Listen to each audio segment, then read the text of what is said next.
All right, hello everybody. Jeff Watts here, and I've got an amazing phase for you guys ahead. It's one of the most advanced phases I shot for the online school, and it's a very strong figurative phase. So we're going to be working on painting the figure, painting drapery, really focusing in on anatomy and indication of anatomy. And the painting I chose to do for this phase is a very, very dear to my heart. Love this painting.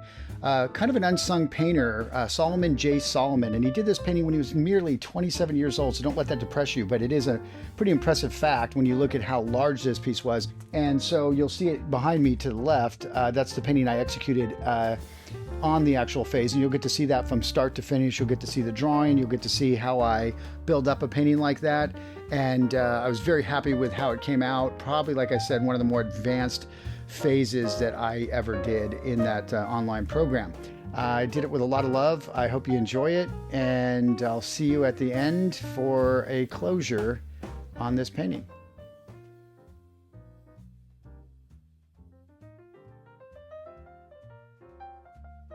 All right, everybody, welcome back. We're heading up the echelon into more and more advanced techniques. This is going to be a real challenging one for me as well as for you, I'm sure. This is a beautiful master study from a British painter, Solomon J. Solomon. Kind of a very underrated, in my opinion, painter. Many people don't know much about him. He didn't have a very prolific career. I mean, he didn't paint a ton of paintings, so I think if he painted more consistently at this level of what we're seeing here, you would, he would have been probably a more famous painter. But a wonderful painter, and I want to really share his technique with you. So what I'm working on here is we've done the Velázquez, we're going to do a Bouguereau, and we're going to do this one. And there's three figures here. So we've got a back, we've got two front torsos and a back, and pretty much covering pretty much the male anatomy here pretty well. I love this painting. I love the drama of it. I love the dynamics of it. I love the Frazetta-esque feel. Again, very heroic figures. The rhythm lines of how these figures are intertwined. This is actually Samson and Delilah, and he's about to get his hair cut. They're trying to cut his hair. You've got all these guys basically clinging onto him, trying to get this done, and he's powering through all of them. You've got a couple guys ghosted back here, which are not very important figures, so I've laid them in already. I laid some of the drapery in already because I don't want this to be a drapery demo. I want it to be a figure painting demo. And so my main focus is going to be on this figure today. And then next time I will paint probably in this center section down through the other one. And then the last figure here. So the total amount of time on this painting, I'm estimating at around probably 10 to 12 hours. So you're definitely going to want to take it in bite-sized chunks. And it is a very advanced exercise. Probably a little more advanced than phase 4. If you've just started painting and you're working through the phases. If you've done the phases and then gone back and done a lot of supplemental study of each one of those phases, meaning that maybe you did all the monochromes in the earlier phase and then continued to do those on your own from other reference sources of ours and repurposed other reference, gone to our library, used some of the reference from that, then you'll probably be starting to work up towards being able to do master studies like this. It's not a very complicated painting style in a way. It's almost like glorified paint by numbers. I'm not doing a hardcore grisaille underpainting. I am doing stains in the underpainting, as you can see on the drapery here, where we have some of the drapery stained in, and then some of the darks are starting to be put in as an underpainting, and then we'll work our way up into more opaque passages, leaving some of this underpainting, allowing it to come through in various places, which we don't even have premeditated at this point. So again, the drapery will be handled in other classes, other phases. So I don't want to make this, otherwise it would have been a 15, 20-hour painting probably. And that's fast for this painting. So this is a very, very kind of Alma-Tadema, actually Solomon J. Solomon studied and taught at the Academy, the Royal Academy in England. And at the same time as and underneath Alma-Tadema. And if you want to read more about him, and I just started reading up a little bit more on Solomon J. Solomon because it was a pretty recent find for me as well.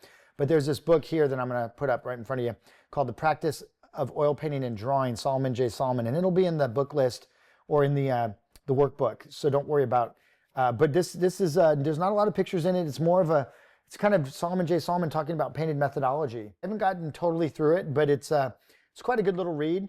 And it might be one worth you picking up if you want to do a little bit more. He did teach at the Royal Academy, like I said, at the same time as Alma-Tadema and a few others. Alma-Tadema obviously being most noteworthy for me because I did study him a lot years ago when I was younger. Very great type painter. Very counter to how I paint now, but was a period when I did really, really like his work and studied him quite intensely. So again, this is wonderful little opportunity to really dive into really beautiful, subtle halftones, gorgeous. Now, again, tiling is something we've talked about. We're not going to do we'll do a little bit of tiling here as we build up. And it's hard to say how he really painted this other than in his book. He does describe the fact that he is a big underpainting guy and he likes to do glazing and working very thinly and scumbling on top of glazes, or excuse me, on top of underpainting or grisal. So we could have gone through and done a burn umber underpainting very intricately over this figure, but I'm going to actually work more directly into it because I think, again, it would just make the time in this demo be quite extensive. And we're going to have plenty of opportunity here to learn the principles of how he paints. So I'm going to be choking up a little odd because of the way the camera setup is, and that's just the way it goes in painting, but in this setup. So sometimes I'll be choking up a little bit more like painting like an illustrator almost, rather than an easel painter at an arm's distance.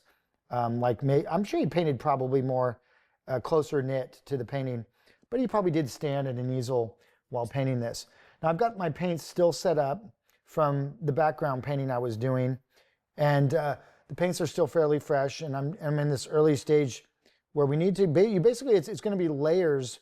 There's a lot of clove oil in this paint because I want to extend the drying time on it so I can work week to week on it.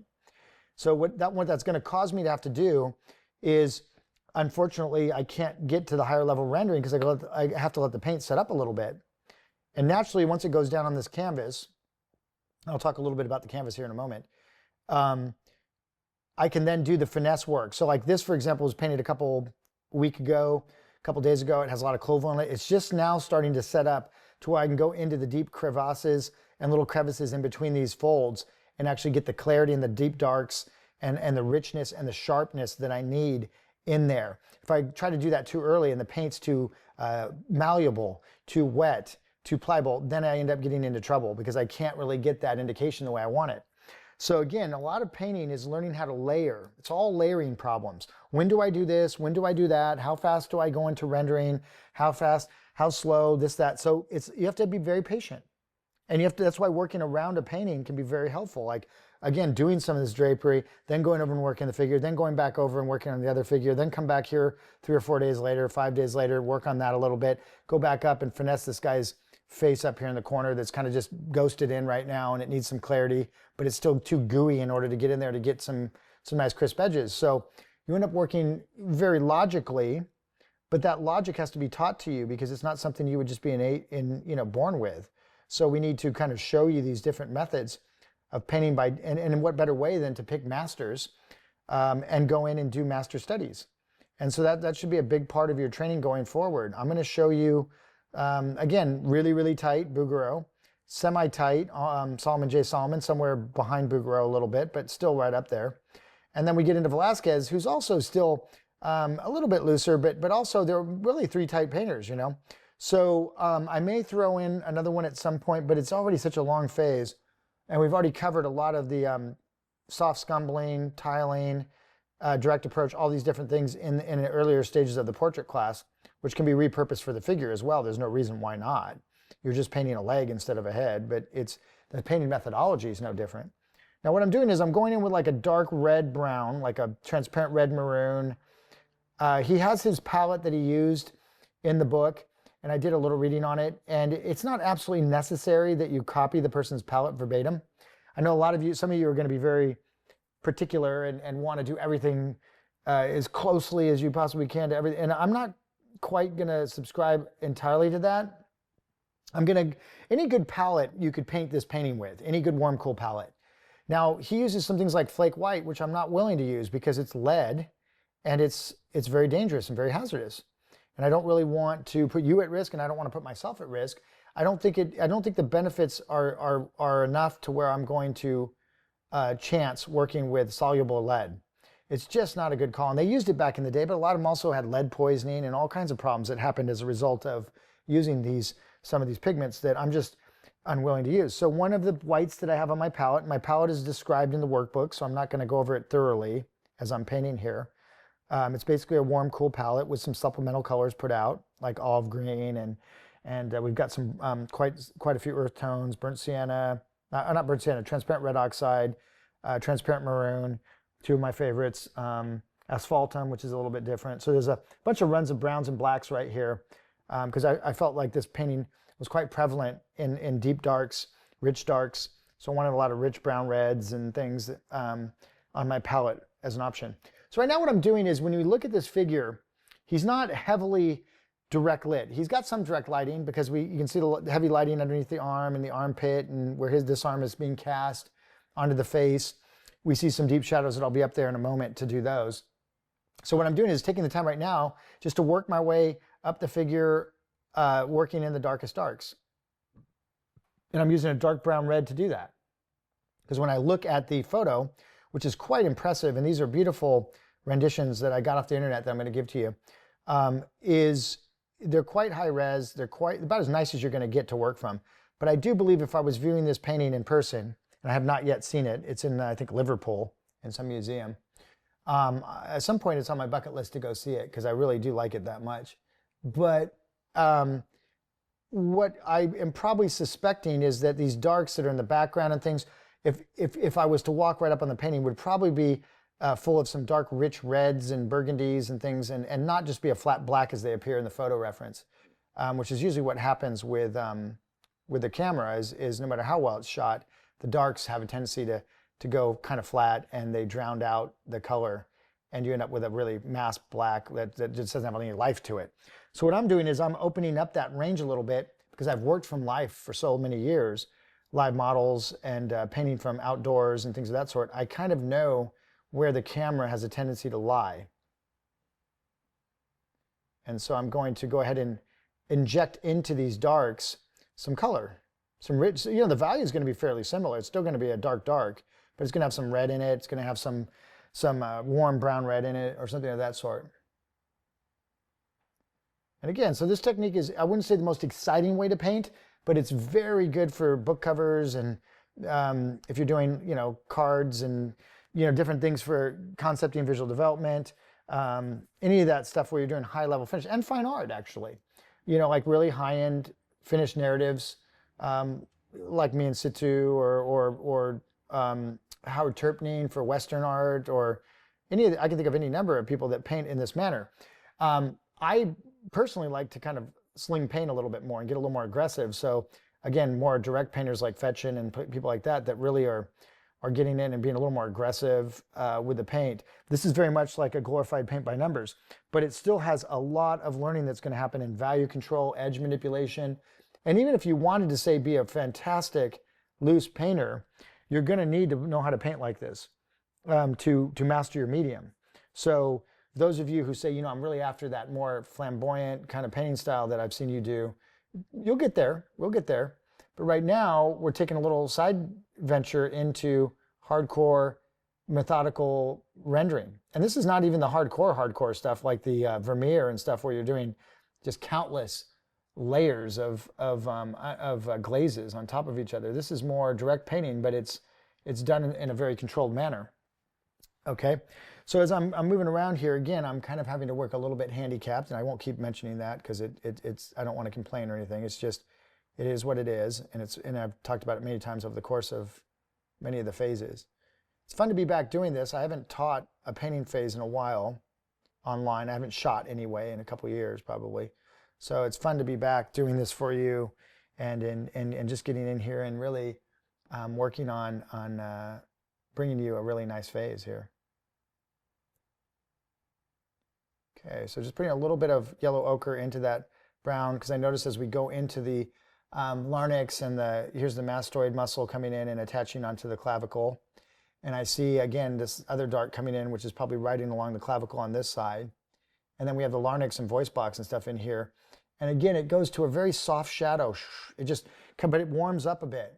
And a little reflected light probably coming off of his chest, I would imagine, or off an arm or something, back into this little area I'm putting in right now. So I put a little yellow ochre in my mixture, kind of look for a puddle on my palette that looks like it could be somewhat in the value range of what I'm looking for. And then so I look in here and I said, well, do I go over here? Do I go over here? Do I go over here? That's too green. No, it's too dark over here. Oh, here's some puddles that look kind of conveniently in the range of where I need to be. So I start swirling it around and I look at it and I say, well, okay, is it exactly 100%? I'm not going to put a little, I could, put a little swatch on a piece of paper and hold it up to my reference and be really extremely hyper anal. And you may need to do that. If you need to do something like that, feel free. I'm just going to get it in there. I look at it and I say, yeah, that looks pretty good. Okay, we've got some little warmth coming in here, but not ridiculous. And so again, common sense plays a big part in painting. And as you get a little bit better and you watch me through more phases and I kind of inch into this with you, you're going to start seeing that it's not a perfect science, that it's kind of an estimation, let's get in the ballpark and then let's hone the ballpark into as exact as we need to be. That's most of the painters that I know paint more or less like that. Now you might find somebody out there, and I'm sure I can almost list a few names of people I could think of where they're going to be, oh my God, like hyper anal about it, And you might say, yeah, that's a better painter, or he's getting like 0.5% better finish than Jeff does, or this or that. But the amount of grief that you go through to get that last 2%, and again, I'm not saying don't shoot for the brass ring but I think some of it gets to be a little bit ridiculous, almost like you're looking at a personality type that might just be hyper obsessive, or might just be like to make things harder than it actually is. And there's people like that I've met that they just like to do it the hard way. And I have a little bit of that, I have to say, the stuff that I bite off and like this project here. Let's do a master study. Well, how about we pick like one of the hardest, grouping of guys to do here in a matter of hours, or whatever, whereas I doubt, Solomon J. Solomon probably wouldn't paint this that fast. Although in his defense, he's the one that had to come up with the composition, create the figures, do all that. I'm actually just copying his great decision making. So my job's way easier. So I'm not trying to say anything derogatory about him. This is just such a splendid piece that we get to work from. So it should be fun. I've tried to pick one that I would want to spend that kind of hours on if I was watching a video and say, oh, I can stomach, working through such a cool piece for X amount of hours. Because I just, it's just such a neat figurative piece. So strong in its staging, the juxtaposition of curves against straights, active against inactive. Brilliant, brilliant, brilliant job of orchestration. So it'd be like the kind of stuff that I want my figurative narratives to look like, if I was doing more of them like that. Okay, so I'm following along the core shadow here, just kind of delineating along the tricep, underneath head of the tricep, a little bit of the deltoid, some of the latissimus coming up in the armpit where it attaches. Again, a little bit more warmth down here in the armpit. And then as it goes up here, less reflected light getting back up here. And you can see I put a little chisel shape in the underdrawing. And I mapped this underdrawing out quite fastidiously and meticulously because I think it's, it is important, to learn how to project and to sketch and to draw correctly, very accurately. So again, you have two options of how to get this thing on your board. You can grid it up and draw it that way. You can project it with a projector, opaque projector. You can freehand draw it. So there's three or four different ways, but transfer sheet, it's probably my least favorite because it just doesn't give accurate and clean enough lines. So I kind of avoid that a little bit more.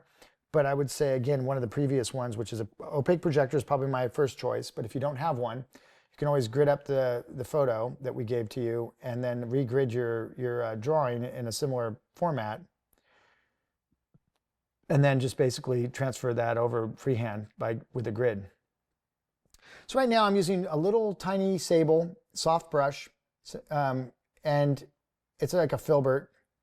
And I don't want you to hyper obsess about the brush. There's probably 5 or 6 different brushes that could lay this in right now. Could do a little round, could be a little flat. Just trying to, basically get it knocked in. There's nothing fancy happening. The paint's gonna have to set up for a while before I can do anything finessed within it. Because there's darker shadows within here that I need to put a darker shadow in here. I need to reestablish the core probably a little later. There's a darker, crisper dark right in here. And these need to wait until the paint sets up a little bit. To try to fight to get it right now would be a little bit not so good. It just wouldn't work so good. Okay, so we've kind of exhausted in this section area on this torso figure in here, the darks, okay? So now I can start to work either tile up next to them with another kind of like I do in gouache where you do tiling. That's an option. We've mapped out some really nice changes in value, but they're all very close knit out here in the light, meaning that the difference between like some of these values is very minuscule, very minor, very close knit. So very careful laying down of tone. So you wouldn't want, you could blow it in and then pick or alla prima in, like for directus femoris actually right here, which I've described quite a bit. There's a tone here and a tone here, and that's a wedge muscle. And then you got the medialis here, the lateralis out here, the patella in here. And then we've got subcutaneous bone protrusions from the tibia and fibula all over the place right in here. So again, there's a lot to navigate.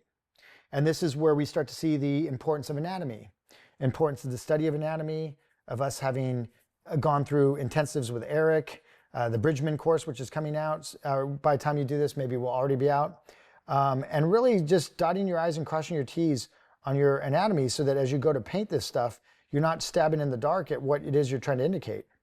Remember, it's almost impossible to indicate what you don't know well, okay? So the way we want to rectify that is through study, academics. And we study through sculpture, we study through observational painting from live models, we study from sketchbooking, we study from doing long charcoal studies of anatomy and figurative works. Like this could be done in charcoal. We could do a master study of this exact same one, and it wouldn't be a bad idea. So at some point you could say, okay, I remember Jeff mentioning that, and I just got done painting this for a month or whatever. So maybe you wait a year, because you might just be kind of burnt out on it. You just spent a lot of time on this thing. And then maybe a year from now, you kind of get a hankering to go back and maybe explore this in charcoal. And you're going to go in and do a really nice charcoal rendition of it. You know, and that's another great way to study shape. And then again, just so many different ways to go about learning. I'm showing you in this course many of the major ways that I got good, that I got people at our school good or assisted in getting them good. I didn't really, they did the heavy lifting. I had to show them what to do, just like I'm showing you.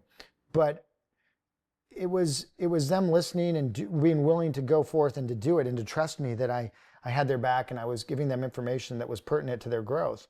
And I think now that we've been so far in, you can see all the results of these great painters that have come out of our school and out of these different systems, that you can start to be more confident with the fact that it's worth your effort to go in and do the same thing to get similar results.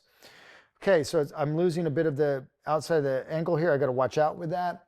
It is close in value, close knit.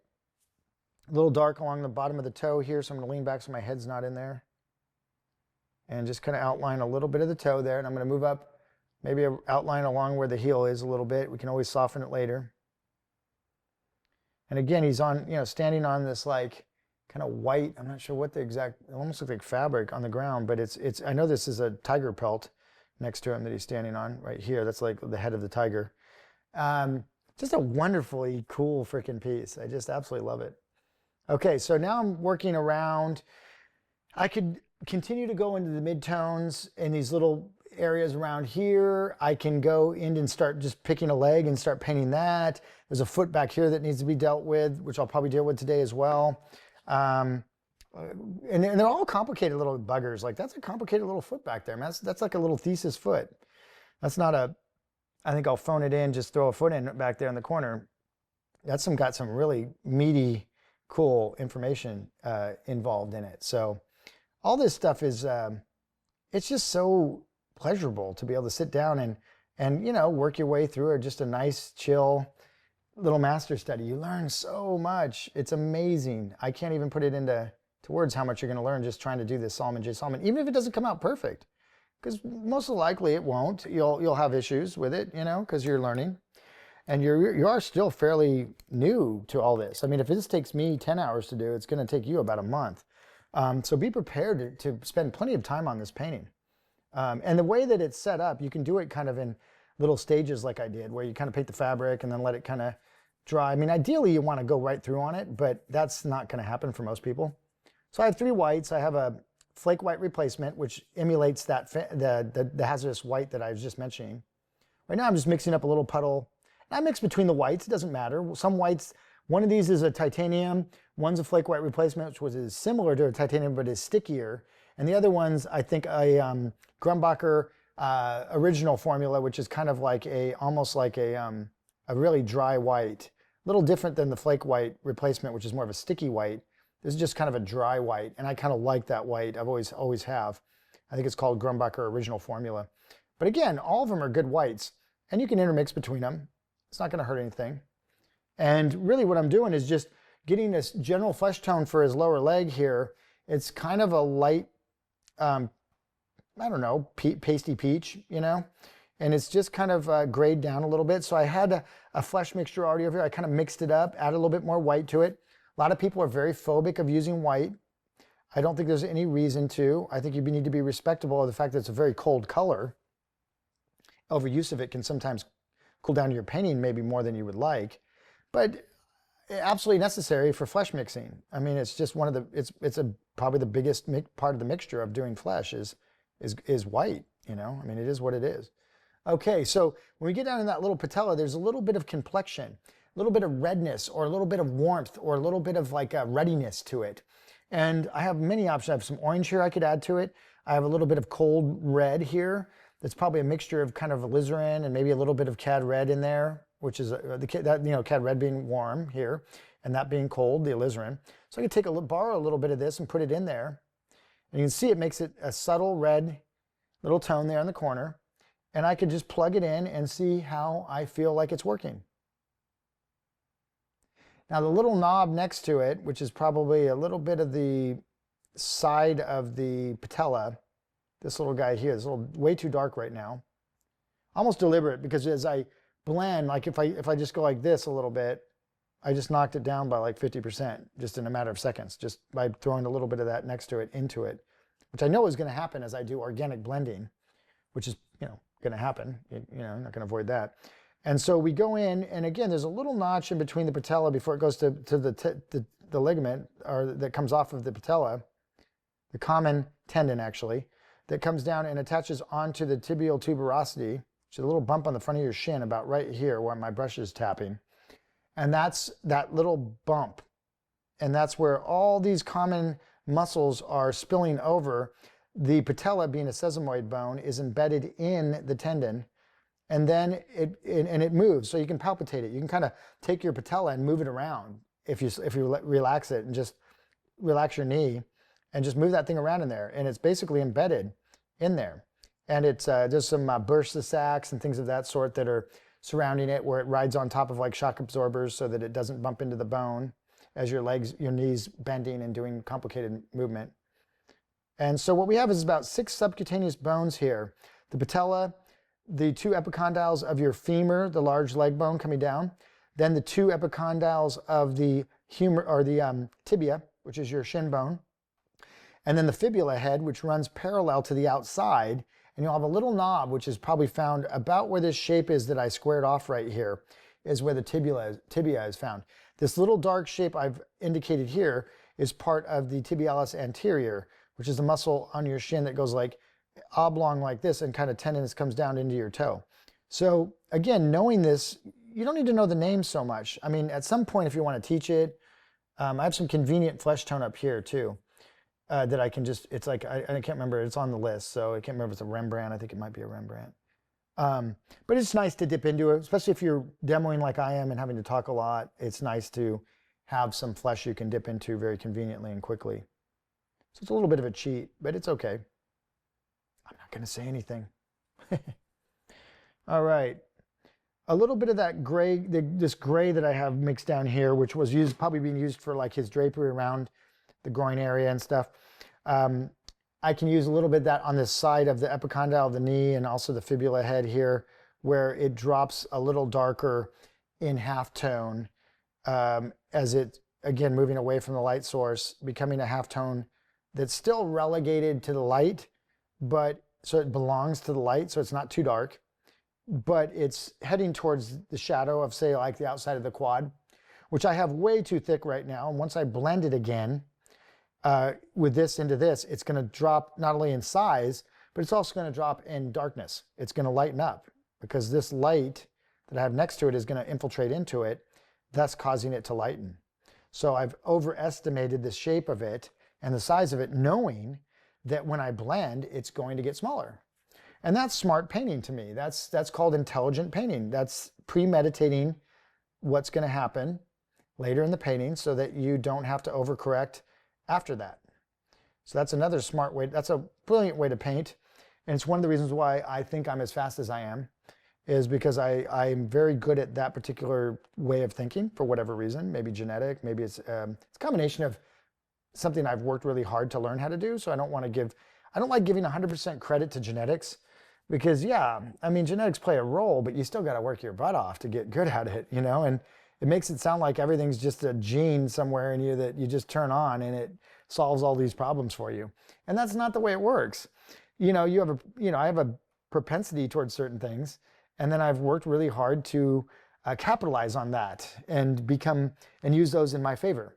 But that took a lot of ingenuity, work, so intelligence. So I want everyone to always remember to claim your work ethic. I mean, if you're a hard worker and you really are good at what you do, don't be shy about owning that. You know, I mean, you don't have to be cocky and arrogant, but you can say, yeah, I'm good and I've worked really hard at it, and I am good.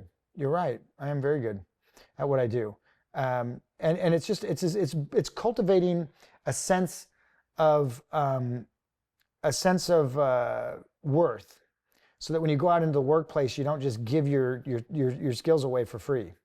You honor them, and you command that the people that hire you honor them. And again, so that you're paid fairly and that you're compensated for your all those years of effort that it took to get good at this stuff. So you can see how that leg's coming out. It's kind of cool. It's tiled, but those tiles are going to quickly be softened and blended together to create sub-tiles, which ultimately will be fairly smooth. And that'll give more the illusion of this really beautiful finish that he's got on his painting. But you've got to build up the painting somehow. And I would imagine he probably did it not that much different of a manner than what I'm doing, would be my guess.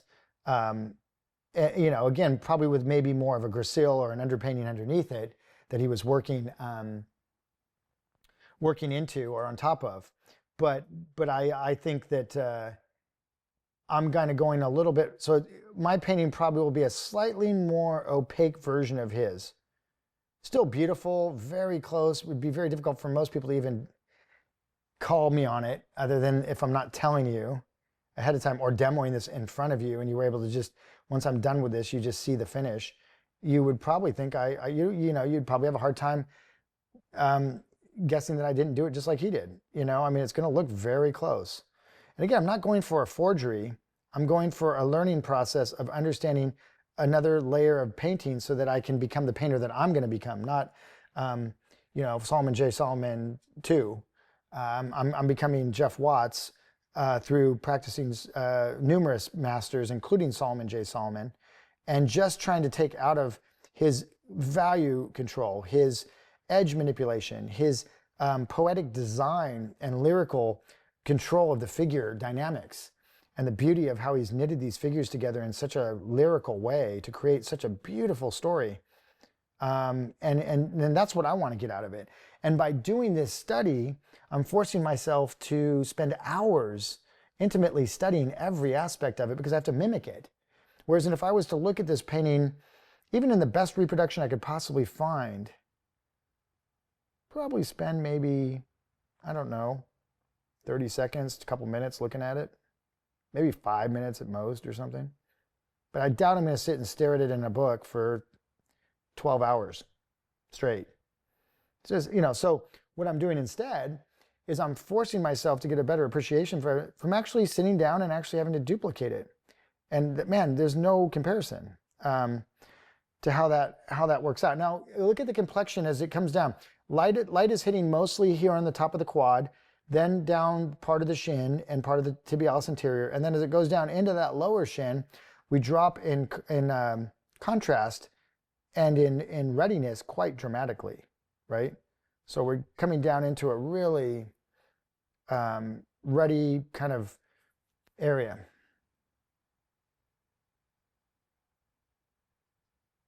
All right, let's take a little break from the video so I can share with you an amazing opportunity. If you like what you've been seeing and you love this content, we have an online program with about 1,500 plus hours of content like this, extremely robust, taking you from point A to point B. Point A being maybe complete amateur, to point B being an absolute professional. So if that sounds good to you, click on the link below, go to our website, and we have tons of information there, and you can see if that's a good fit for you. All right, have a good one, and back to the video. And I'll blend with, softer brushes and everything a little later. All right, now I'm just kind of, again, a lot of this is trying to get general value and blocks of value and color notes in over the painting, and then the finesse comes later. So I'm not really worried, and not only that, but you aren't even really seeing brush strokes in his painting style.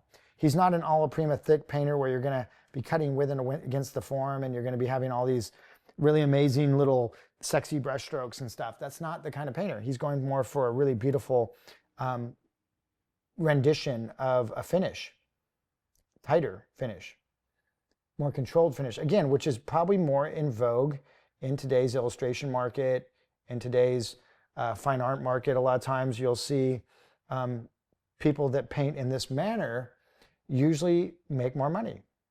They command higher pricing because it looks harder to do. Even though, in my opinion, it's quite a bit easier than some of the other methods I've gotten good at. It does take a fair amount of patience, that's for sure. But it's definitely a lot more cut and dry. Again, do a nice drawing, beautiful drawing, delineate it properly, fill it in with the proper values, proper notes, proper edges, and then finesse it and be done. Pretty straightforward. Okay, so as we roll again into this little section that's left, I look at it and I assess it, and it's a little darker than out here, a little darker than what's in here, a little lighter than what's down around here, but pretty close. So value. So I'm going to take a little bit more of that brown red, move it over in here a little bit. I see a little bit of warmth in there, but it's extremely subtle, extremely subtle. So it'd be hard pressed to really claim that or tell you exactly what a lot of these colors are. I'm more concerned about their values holding together and basic temperature being in the ballpark. But there'll be times when I'll have to manipulate something a little warmer or cooler, and by bending the color, as we say in painting, taking an area and bending it towards the cool side. First, you got to get quite a bit in before you even know whether you should do that or how far you should go this way or that way. Now, again, there's a lot of finesse I want to do in here. It's very tempting to dive into it right now. I'm going to continue my way. I'm going to fill this in, fill this in, fill this in, and then I'll go back up here, fill all this in, probably go take a break, have something to eat, come back, and start the finessing process. Will I finish it 100% today? Probably not. Probably have to go back in a week when it's set down and settled and do the last, tap my finger in it, do some blending, really unorthodox stuff that you're going to have a fun time seeing, because it's stuff that took me years, decades to learn how to do on my own. Because again, when I was learning painting, it wasn't, I couldn't just sit and watch someone like myself paint on video. I'm telling you, I would have freaking given my left hand for that. So good, so much pick and shovel misunderstanding and are going to be rectified by watching me do this in front of you. And I'm so happy to be able to do it for you guys. Am I a little envious? Yeah, but that's okay. I mean, I'll be truthful. Yeah, shit, I wish I would have had this and I didn't. So, damn, it's one of those kind of things where you're like, oh man. But then I can look at it that way. I can say, how about, I do this. And again, it's good for me. I mean, it's a good business for me. It's something that I put a lot of time and money into and energy into. So I'm glad I'm doing decent with it, and it's inspiring me enough to want to continue. So it's good. I want it to be a win-win. But it needs to be that in order to put forth such an effort doing such a thing like this. It's so much work, intensive, and you guys know. I know you know that because you can just see it in what we're doing. Okay, a little soft blending there. Now again, this needs to go. There's all kinds of stuff that needs to happen down here. I think we need to go bring a little of that in a second. Okay. So again, I lean back a little bit so my kid's not in the camera. My eyes are getting a little bit old now, so I've got to wear glasses a little bit more and got to lean in a little bit to see certain things. Just take a little bit of this brown over here that's still wet. That's why it's nice to be able to lay this leg in while the background still, or the surrounding elements are still a little tacky, because I want that ability to get really fine edge manipulation along the contours of this leg as it interacts with the background, or the foreground in this case, but that being, I consider background, as opposed to, I mean, background, right? But the things that aren't, to be able to take the peripheral information and blend it against another form, i.e. along here, and allow the form to soften and roll. Whereas if I let this dry completely and then I was to put that in, it'd be too sharp and I wouldn't be able to blend that edge. So I'd have to go replace it on the other side with that value and color that was there. So I had to remix that and put it in. And then I got to do the blending to get that soft edge I wanted.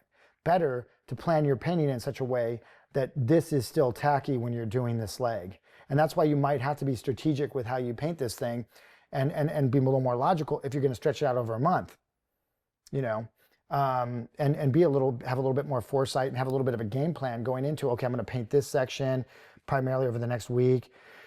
So you leave this kind of stain to where you can paint into it so that when you get over into this area, it's still wet, right? Rather than painting it to this degree and then let it dry completely. And then when you go to paint this figure, you're stuck with the situation I just told you. That's going to be a little problematic. So you're just going to have to give it a little bit more foresight and thinking process of how you stage it. But once you watch me go through this and you hear me warn you about certain things and tell you about certain things, you should have the ability with a little thinking, a little planning, to be able to approach this in a way that won't be like pulling your hair out and getting too frustrated. And if you do, and it does get frustrating like that, it's a good learning experience. Oh man, next time I can't do that. I got to make sure that it's wet. Maybe you're, going for it, and then next thing you know, you get a little complacent, because a lot of us as newer, younger painters don't fully appreciate, especially if we came in from digital or something, we don't appreciate the fact, and that's not a dig on digital. So all you digital guys out there, I'm not digging on that. I love the medium. I think you guys do fantastic work, but you don't have to worry about your painting drying. You just don't. You can just work whenever you want. You turn off a layer. You go back and mess with it. Create a new layer.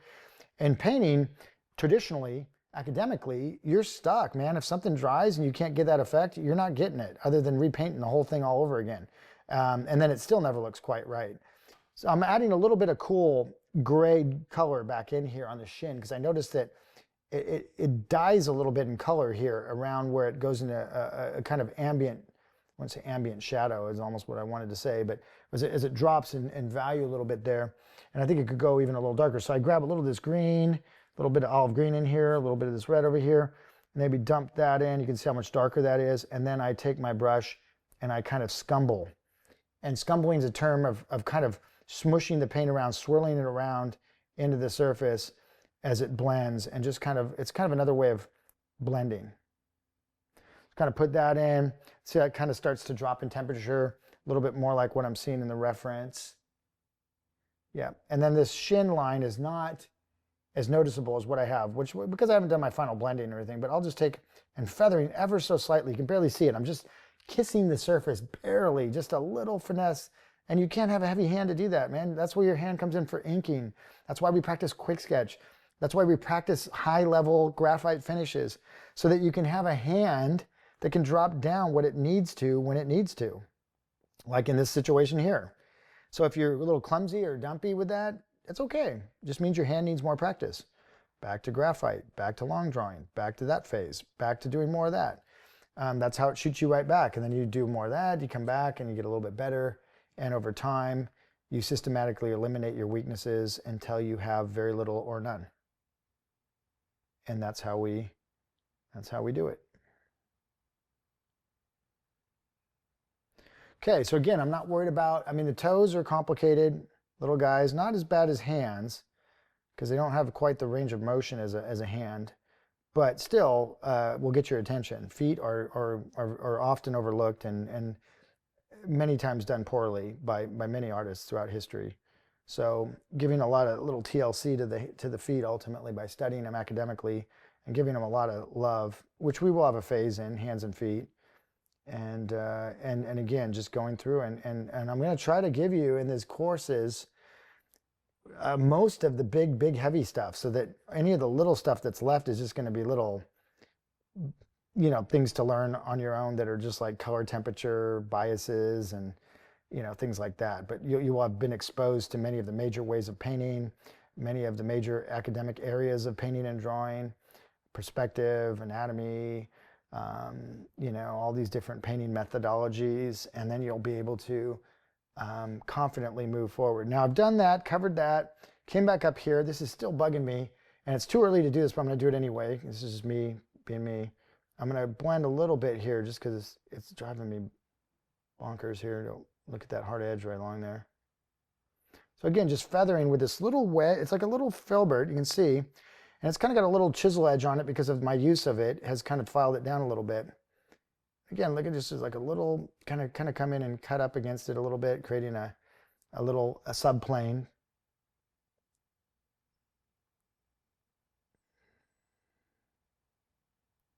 Look how just careful, and it's not crazy movements, man. I mean, it's not this, it's really like doing surgery.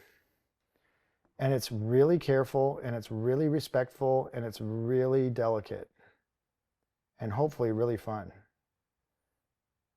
Because I enjoy this, and this is, I mean, a lot of you would say, man, your personality, Jeff, I can't believe you can sit down and do that. I mean, you seem like so fast moving, but this is the one of the times that I slow down and life, and it just, I lose track of time, and I just mold into this beautiful dance, you know, with the universe. You know, it's like a really sublime, kind of chill, beautiful thing, and I love it. And it's what I love most about doing art, is it takes me there, and it's very little things in life take me there. So it's something I really value greatly. Okay, nice. So it's decent. I mean, it's respectable. It's in. That's most important right now. It's not really, you know, about finishing it off. But this is my object. Get this in, get this in, get this in, get this in, get this in, and do that everywhere. And then as I'm doing that, jump back over, do the last finesse. Outside of class, I'll be finessing some of this. I've taken pictures of the drapery in the various stages that I will put in the workbook, so you'll know how this looked when I started it. I'm not just going to say, oh yeah, the drapery just happened. You'll see this in 3 or 4 different stages, enough to see my thought process and be able to go in and do it yourself. Now I'm going to switch over to a bristle a little bit, because I was using mostly soft brushes, which are fine. But I could also dig in a little bit more and go a little faster if I'm scrubbing a little bit more with a bristle. Now the bristle will have a tendency to scrape it into the surface a little bit more. And I look at this leg over here, and there's a lot of subtlety in it. Don't underestimate the subtlety of this far leg, which is very minimal information compared to that one, but still is not one you want to phone. You don't want to phone anything in on this painting. This painting is, every area is delicately thought out and beautifully painted. Now, I can see where his influence with Alma-Tadema, because Alma-Tadema is just one of the best renderers of all time, and one of the most fastidious attention to detail guides that I think I've ever seen, as far as not letting anything be neglected, whether it's some little indication on the front end of this little piece of wood at the bottom, or the head of the cat, or everything would be done with just gorgeous, beautiful love, you know, just a lot of love. So again, I like to scrape sometimes back down into these shadows with a bristle as well, because it kind of opens up a little air into those areas. Now it needs to be a lot darker now. My core shadow's now gone. I lost it in the process of doing that, and I'll have to get it back, but that's okay. It's part of painting. Find it, lose it, find it, lose it. A little bit more found, a little less lost, coming in, okay, now a little less. Okay, now we're dialing it in, cool, we're done. But it's not just perfect. It doesn't just perfectly land on the surface, you know. It has to be explored and worked on and brought up. And so again, I'm scrubbing against this edge here. It's kind of hard for me to, I'll probably go a little bit more. I don't like to just hover like that, but I don't have an option coming down that. Okay, this is the medialis here, the little cannonball muscle on the front of your knee, on the side of it.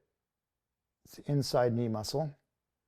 It's a lot darker. I lost that little dark line there against the drapery as it interplays here, so I'll get that back later, but it's pretty gooey right now, so maybe I'll make a note mentally to do that when the paint sets up a little bit more.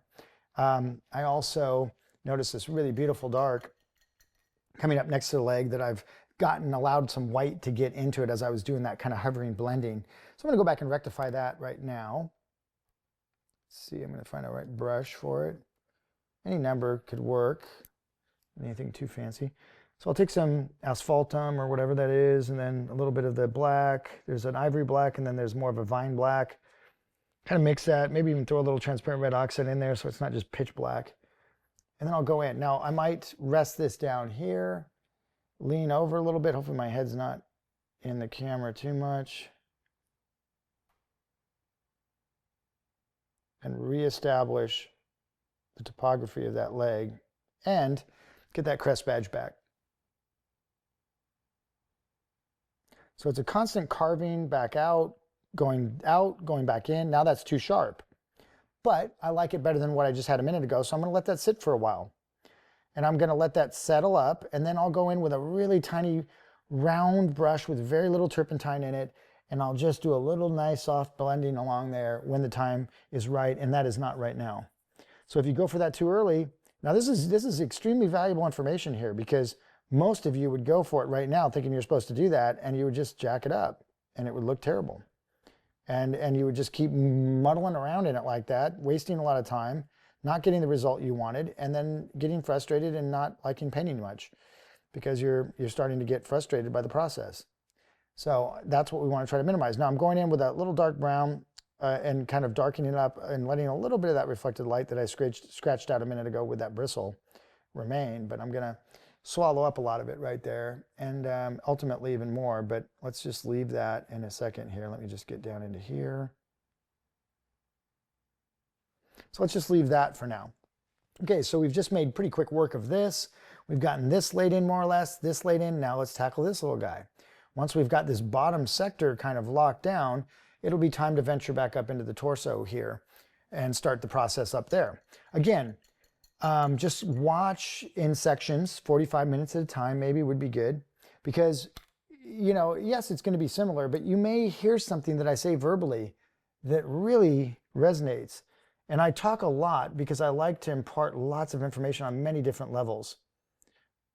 Visually, obviously, verbally, obviously, sometimes a little bit more ethereal concepts, you know, because we want to start thinking about how does the magic come into the painting? How do we get magic into what we do? What is magic? What is it? Is it do we buy that? Can we get that in a Cracker Jack box? I mean, where does that come from? So we want to start thinking about abstract ideas, the way that we think. What I like to entertain people with is the inner banter that occurs in my brain, or the dance that's occurring inside my mind as I'm painting. And many artists are either too shy to share that, or they're too uptight about it, or they just don't want to for some reason. I can't imagine that when you sit down to paint, you just hear crickets in there. I don't know if that's even possible.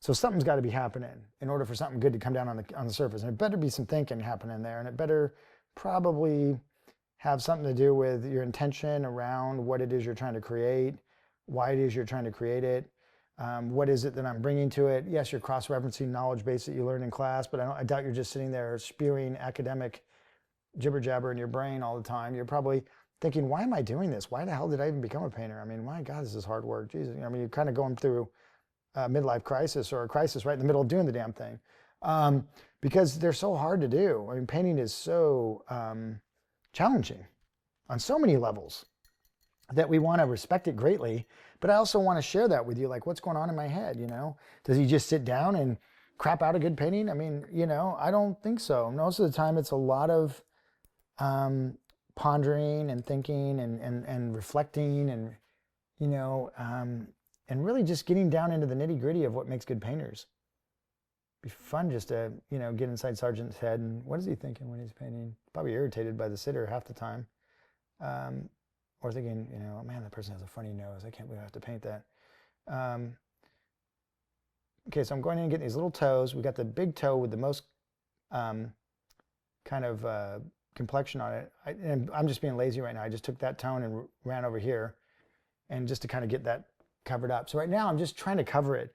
But the toes are all smashed together in there, and there's some really strategically dark little crisp edges in there that are gonna have to be gotten with like a little number 1 or something round when the paint has set up a bit. This is where gouache is just so much easier, because the paint wants to go down and dry immediately. You can render it at a hyper tight area or level very quickly. Whereas an oil is so gooey and so pliable that it just is a bear to try to get crisp edges out of. It's really, you got to just have lots of good little brushes, and you've got to go in with careful hands and good dexterity, and you got to really just give it a lot of love. So this painting would be impossible to do with a bunch of crappy old brushes that don't hold good points, that have dried ferrule, paint up in the ferrule. So if you're, thrifty, cheap painter and you're going into this phase, it's just going to clobber you. You need lots of good little rounds, good little filberts, good little flats, both bristle and sable, and they need to be in good form. I pulled out a lot of brand new brushes for this one painting because I need them to be really on their A game. I can't be struggling and fighting against brushes that are splaying on me, and the edges are all jacked up and all that. It'd be like I want to pull my hair out. It'd be futile. So again, when you go into a painting like this, go in respectfully with the proper tools. It doesn't mean you got to go buy Rolls Royce stuff, but you do need to have them in good shape. So you might want to break out those new brushes you've been waiting to use for a while, and on this, and give them some love. Get in there and give it some airtime. Okay, that little toe here, again, just blending certain edges. Again, it's 1, 2, 3, 4, 5. Make sure he's got enough toes in there. Make sure they're kind of more or less in the right place. The edges are still going to be too soft, but that's okay. At least it's in there. Now I come up in here, there's a lot of yellow along the side of his rib cage there. I'm not sure what exactly is causing that. I kind of like it. Wouldn't have been my first thought of a color to put in there. He uses a lot of ochre, and I'm cool with that. So this is the oblique, and the guy's fairly lean, obviously very lean, so not a lot of extra fat rolling around in there. And this is a tiny little round. I mean, look at that thing. Tiny. It's like I don't know what it is. Used it so much that there's nothing left. It's like a 3 or something. But it's a little bit tedious to get it in there. So I'm going to go to a little bit better flat and use that just to kind of make quicker work. And again, I'll just kind of use it as a stain too. So the paint that I already put in there, because he's such a thin painter, I'll just scumble it around in there and just kind of use it as another layer of stain. Let that set up for a little bit before I go back and opaquely replace it. Now we've got this rolling of various anatomical items here, from just little skin folds to external oblique, serratus stuff going on in there. There's a lot of little things happening in these little negative pockets in between these dark passages. We know that as forms roll, especially when we have, and it's not really, he's not terribly direct lit, it's kind of like a weird internal ambient light happening in this almost like a chamber room or something that they're in, and it's causing fairly light, softer edges than normal. I mean, it's not the normal direct lighting that we use in our regular drawing classes, where we have a 300-watt bulb, 500-watt bulb coming down, creating these ridiculously strong patterns of light and dark.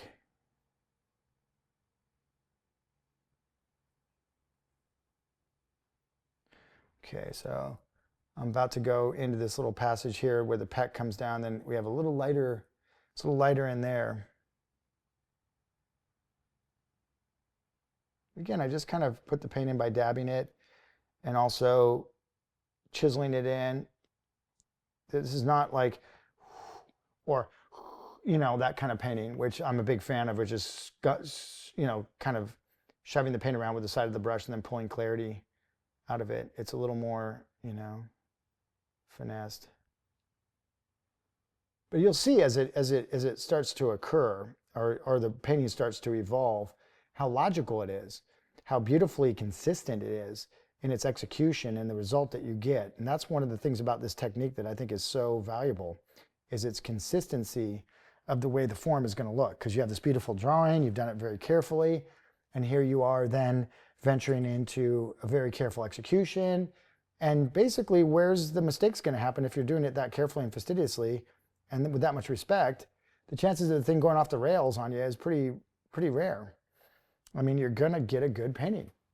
And so if you're a commissioned portrait painter, or you're doing these, again, illustrations where you need consistent results, this is a really wonderful way to paint.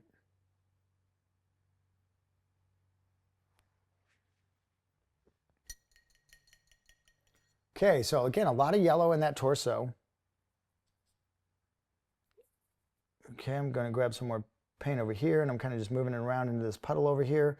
Maybe add again a little bit of, I mean, that's way too much yellow. Cad yellows you can go really sparingly on when you put them on your palette, just so you know. They last forever. Luckily, they don't dry very quickly either. So if you do put too much out and you put a little clove oil in it, you'll probably have it for 3 or 4 months. I have palettes that last literally 3 or 4 months when you put the clove oil in it. So oil of clove, 100% oil of clove, and it's something you may want to add. And we've talked about it throughout the program. But if you are just kind of taking this program and you're just popping in as an audit or something, or you're just paying for this one, then I still will end up repeating stuff that might be helpful to you. Again, making pretty quick work of covering some of these areas where they're a little bit more, the values are really close knit, and I'm just kind of getting, again, in the ballpark.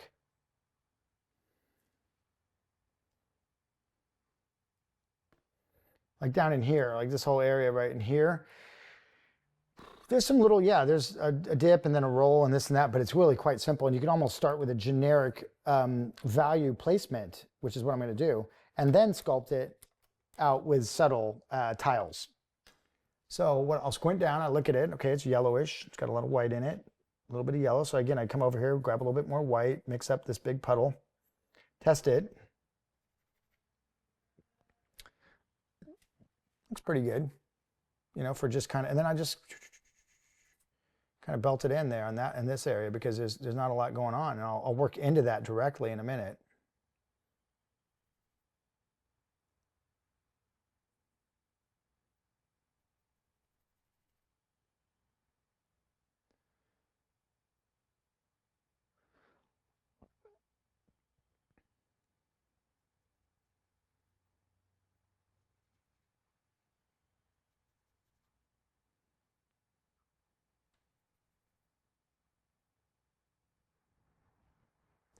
A little piece of drapery I think I've left out there, right in there, so I think I'll kind of leave a little room for that and maybe go back, throw that there in a second.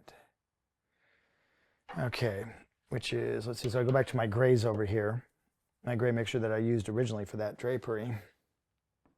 It's quite light. I think it's lighter than what I have, so maybe just even take a little bit of this white, move it down towards the edge here where it seems to be a little bit lighter in that gray mixture. And just carve into his side a little bit there, and I'll have to do some delineation with a little darker line on the inside of that drapery in order to get it to separate from his flesh a little bit more here in a moment. But again, this is the blocking phase, right? This is not done. This leg not done. Nice, decent, it's laid in fine, but it's not what I would consider anywhere near a finish. Okay, so you get a little small round, and I'm going to do what I just said, which is to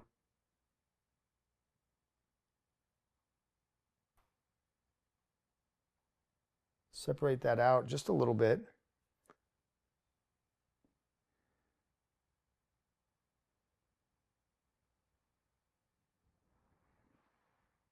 And when I do that, it's going to have to be ultimately finessed on either side of that, or really on the right side of it, which means I clean off that little color right there. I get all the terp out of my brush.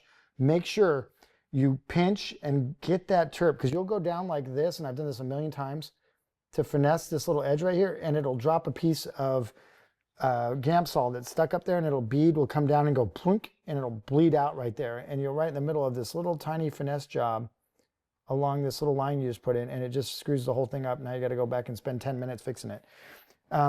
It happens. It will happen. I'm just letting you know. Try to prevent that, but chances are you will have to experience that firsthand, and then there'll be a lot of cussing and swearing and running around, and then you'll calm down and you'll remember I told you that, and then ultimately, hopefully, you won't have to do it more than once. But it took me a while. I'd be going in on like an eyeball or something that you just were so excited and things were going so good, and you're looking forward to getting that beautiful finish on that eye, and then next thing you know, you drop a little terp ball out there on it, and it just jacks up the whole,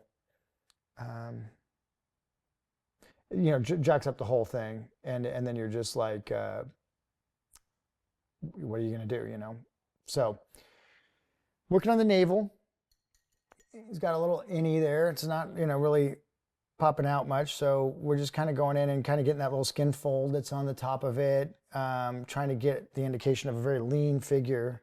In order to get that little skin flap on the top of your navel, you have to be pretty low body fat. Okay, and so there's a lot of little undulations and stuff going on there, and we're trying to get that beautiful illusion. So again, just going in and working kind of finesse. There's a little bit more. I want to get a little bit more ochre in there, maybe even a little bit of the combination of the two yellows. So a lot of people say, well, do you mix between? Look at how strong that yellow is. Damn. There's a little tiny dollop of it and just swallowed up half my palette. Be careful with cadmiums. Be careful. That's why, again, if you're used to using those student grade pigments, like Winsor Newton, Winton or something, I would suggest against it. If you, and again, I do, I remember reading, just even when I was reading a little bit of that Solomon J. Solomon book, talking about don't starve your palette. Don't be, put out anemic amounts of paint. Paint with plenty of paint. He actually suggests that you throw it out every day, whatever you don't use. Like, you don't allow it. I don't think they were using clove. So I think a skin would go over the top of it, like burnt umber or something. A skin will develop over it overnight if you don't have clove oil in it. And I think, so he would just say, throw it out every, that is tough to stomach, if you're having to throw out your paint every time you paint, like your excess. So I would say use the clove oil, get used to using it, and it'll save you a ton of money and grief. And you don't have to throw your paint out after each, session. You won't get a skin over the top of it, especially if you keep it in some kind of container that you can clip the lid. Like I have it on this because it's a non-reflective surface. I had to get a piece of glass cut that wouldn't reflect so the camera wouldn't catch a reflection on it. And I don't have that in my normal little carrying palette pal. So I'm using, more of a custom job for that reason. So that's one of the reasons why I don't have it covered. But this paint will set out probably like it is with the clove oil in it, probably for a good month before it needs to be discarded. Whereas if it was in an airtight container of some sort, it would probably last 3 months before it had to be, maybe some of it had to be replaced. And some of it, like the yellows and the reds that have clove in it, would probably last even longer than that. So again, it's just something to think about if you're kind of squeamish about money, and most people are as students. Most of us aren't filthy rich. So we need to be smart about how we save money, while we're learning especially. Okay, so again, I'm just finessing some of the little skin folds here, a little premature, but just can't resist while I'm just kind of bantering here a little bit. Okay, some nice beautiful grays coming down the pectoralis separation between, and also down the linea aspera, which is that center line between the two sides of your abdominal wall. Linea aspera, it's the, that column. So I mixed up, there's a little gray over in the corner. I'll mix it out where you can see it a little bit better. Let's see, a little black, a little white, a little bit of red in there is fine. Borrow a little bit of that red in there. Make sure it's, yeah, look at that. I swirl the brush, pick up the paint, swirl the brush, make sure it's really well mixed before it goes down and is plugged into my drawing that I'd created. And again, my drawing's quite tight. Not ridiculously tight, but nicely done. I provided you a copy of that, so you'll see what my drawing looked like ahead of time, and you're more than welcome to project from that drawing, or I would suggest maybe trying it yourself, projecting from the actual reference, but have that mine out as a bit of a cheat sheet for you to look at periodically to see where how I design my containment of my halftones and stuff. Because that's where it really good projection occurs a lot of times, in how the person is able to design the ambiguous areas out in the lights and stuff, where the halftones are so subtle that in order to make a shape out of them, you have to make some kind of decision as to what kind of shape that's going to be, usually based on your knowledge of anatomy. So if you watch a really good person do it, you can learn a great deal about design and how to interpret ambiguous areas into something tangible. That's an art. That's a fine art, really. Okay. Pick up a little bit more white, move over into one of these mixtures, spin, spin. You can see some remnants of some old paint coming out of my brush. Want to get that out of there, don't want any surprises. Test it with a little swatch.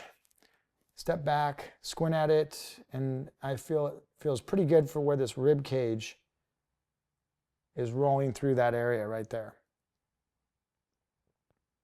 Feather out a little bit away from that. I'm gonna have to go back and clean that, darken that back up again a little later, but thus is painting back and forth. Too much, too little, too much blending, too soft, too hard, do this, do that.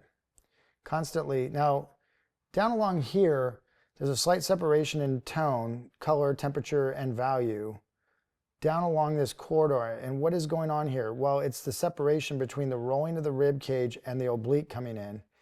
And he's stretched out on this side. So we have an elongated simplistic next to a complicated active. So here's your active side, here's your inactive side. Very obvious on this pose. And that lends itself to a good pose. Most poses that are going to be really good are going to have a very, very distinct active and inactive side. The more ambiguous ones are more difficult to handle, and usually mean that the pose is stiffer and really doesn't have what we'd call great bones. No pun intended, but just like, you know, the shapes, the underpinnings of it just aren't very good. Back to a little bit more yellow, where this rib cage, the ribs are kind of, again, rolling, and you've got obliques, we've got serratus exposed. The nipples need to be indicated. We've got a little bit darker blacks under the armpit hair. Yeah, so it's coming along. Just kind of plugging along. I'll probably take a break here in a second for myself. You don't have to. You can just continue through if you want. But every once in a while, you'll probably hear me talk a little bit about that. Just like it's break time or whatever. I'm going to go grab a drink or something. But again, have fun with this one. This is going to be an incredibly, incredibly enriching, fun phase full of anatomical nuances and rendering lesson. It's going to be, yeah, it's a lesson in rendering, really. And building up and then rendering. So what does it look like before you render? What does it look like as you're coming up to rendering? And then what does it look like to actually do the actual process of rendering? So I'm going to take a little break. We got quite a bit covered there quite efficiently and quickly. Why? Because we were thinking logically, we were working methodically, we were following a good drawing, and we weren't getting crazy with just shooting through the drawing that we had created. We're plugging in small tiles that will later be blended almost entirely out in order to get this very beautiful, soft, tight look that he's got. But there's certain aspects of what he's doing that he's gotten through glazes, and I'll talk about that more when I get to those areas. And we won't be doing that because, again, we just don't simply have the time to demonstrate that realistically. It would be painstakingly boring and it would take way too long. Okay? Alrighty. So I will see you when I see you. All right, you guys, so I want to thank you so much for joining us for these videos. We really put a lot of love into them. I hope you can feel that. We're really passionate about what we do. So if you would like to click below to like and share, and maybe tell a friend, an aspiring artist, that you think these might benefit, we would really appreciate it. It really helps us to stay inspired to give the best content we can. Thank you. Bye.